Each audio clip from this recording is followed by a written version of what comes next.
امامہ اپنے کمرے میں آ کر بھی اسی طرح بیٹھی رہی۔ اسے اپنے پیٹ میں گرہیں پڑتی ہوئی محسوس ہو رہی تھیں۔ صرف چند گھنٹوں میں ہی سب کچھ بدل گیا تھا۔ وہ پوری رات سو نہیں سکی۔ صبح وہ ناشتے کے لیے باہر آئی۔ اس کی بھوک ایک دم جیسے غائب ہو گئی ہو۔ 10:30 بجے کے قریب اس نے پورچ میں کچھ گاڑیوں کے سٹارٹ ہونے اور جانے کی آوازیں سنیں۔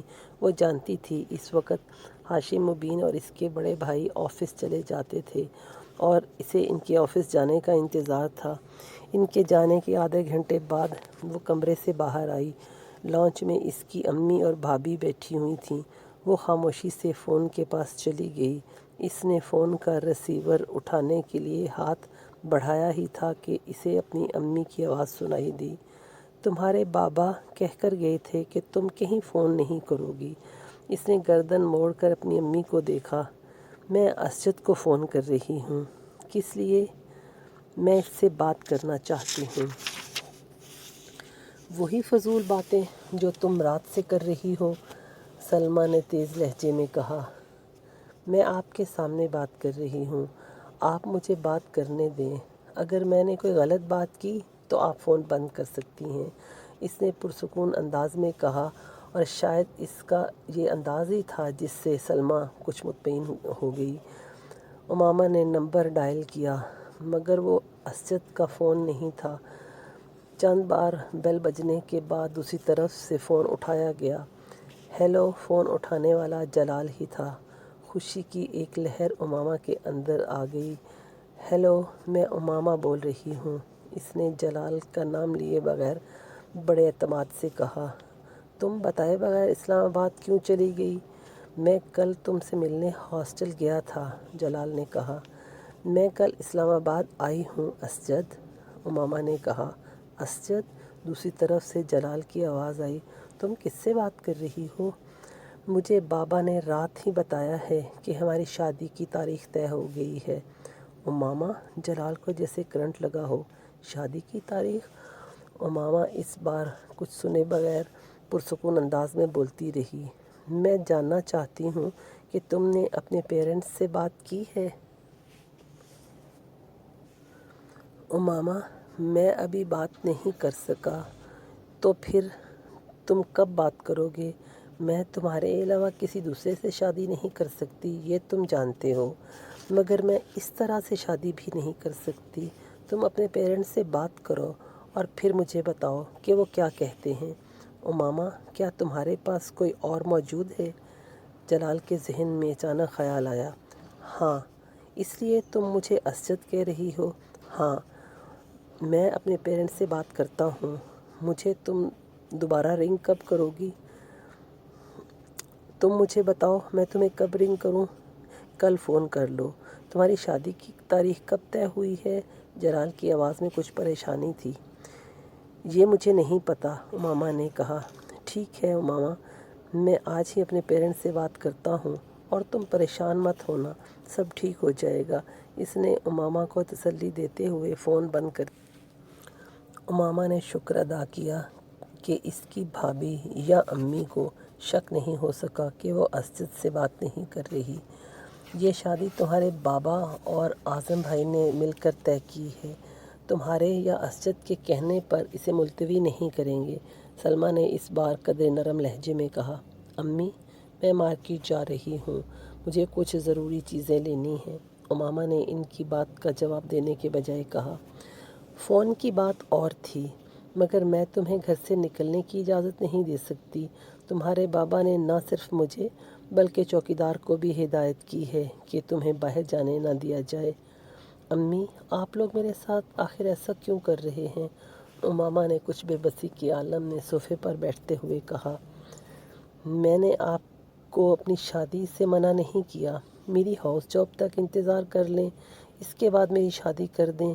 میری سمجھ میں یہ بات نہیں آتی کہ تم شادی سے کیوں انکار کر رہی ہو۔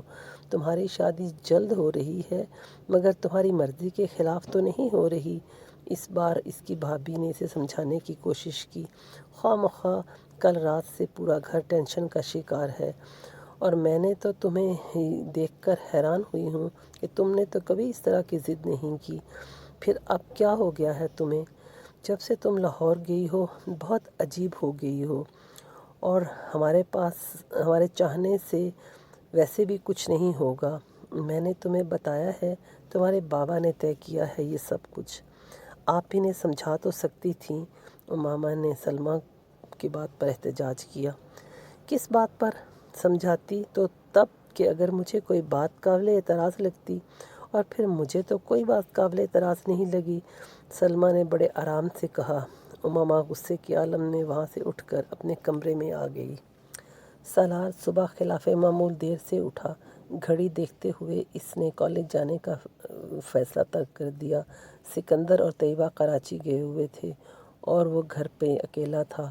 ملازم جس وقت ناشتہ لے کر آیا وہ ٹی وی آن کیے بیٹھا تھا۔ ذرا ناصرہ کو اندر بھیجنا۔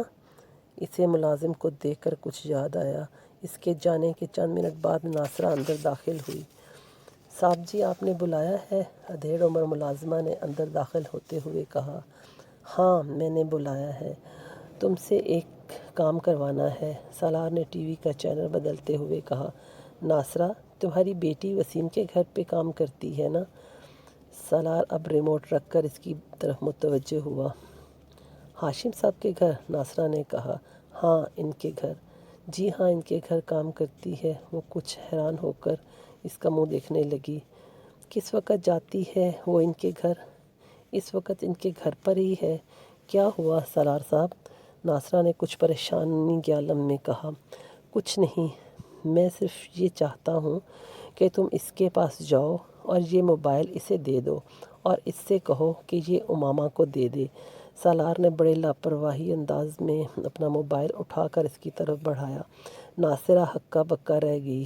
میں آپ کی بات نہیں سمجھی۔ یہ موبائل اپنی بیٹی کو دو اور اس سے کہو کسی کو بتائے بغیر یہ امامہ تک پہنچا دے۔ مگر کیوں؟ یہ جاننا تمہارے لیے ضروری نہیں۔ تمہیں جو کہا جائے وہ کرو۔ سالار نے ناگواری کے عالم میں اسے جھڑکا۔ لیکن اگر کسی کو پتہ چل گیا تو؟ ناصرہ کی بات پر اس نے تلخ لہجے میں کہا۔ کسی کو پتہ تب چلے گا جب تم اپنا منہ کھولو گی۔ تم اپنا منہ کھولو گی تو صرف تمہیں اور تمہاری بیٹی کو نقصان ہوگا اور کسی کو نہیں، لیکن اگر تم اپنا منہ بند رکھو گی تو نہ صرف کسی کو پتہ نہیں چلے گا بلکہ تمہیں خاصا فائدہ بھی ہوگا۔ ناصرہ نے اس بار کچھ کہے بغیر خاموشی سے موبائل پکڑ لیا۔ میں پھر کہہ رہا ہوں، کسی کو اس موبائل کے بارے میں پتہ نہیں چلنا چاہیے۔ وہ اپنا والیٹ نکال رہا تھا۔ ناصرہ سر ہلاتے ہوئے جانے لگی۔ ایک منٹ رکو۔ سالار نے اسے روکا اور اب وہ اپنے والیٹ سے کچھ کرنسی نوٹ نکال رہا تھا۔ یہ رکھ لو۔ اس نے ناصرہ کی طرف بڑھا دیے۔ ناصرہ نے ایک ہلکی سی مسکراہٹ کے ساتھ وہ نوٹ پکڑ لیے۔ وہ جن گھروں میں کام کرتی تھی وہاں کے بچوں کے ایسے بہت سے رازوں سے واقف تھی۔ اسے بھی پیسے کمانے کا موقع مل گیا۔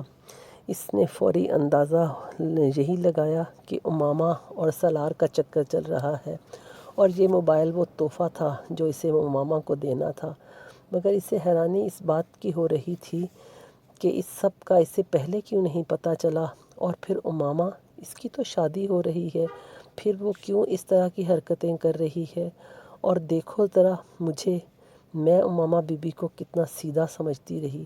ناصرہ کو اب اپنی بے فکری اور اپنی لاپرواہی پر افسوس ہو رہا۔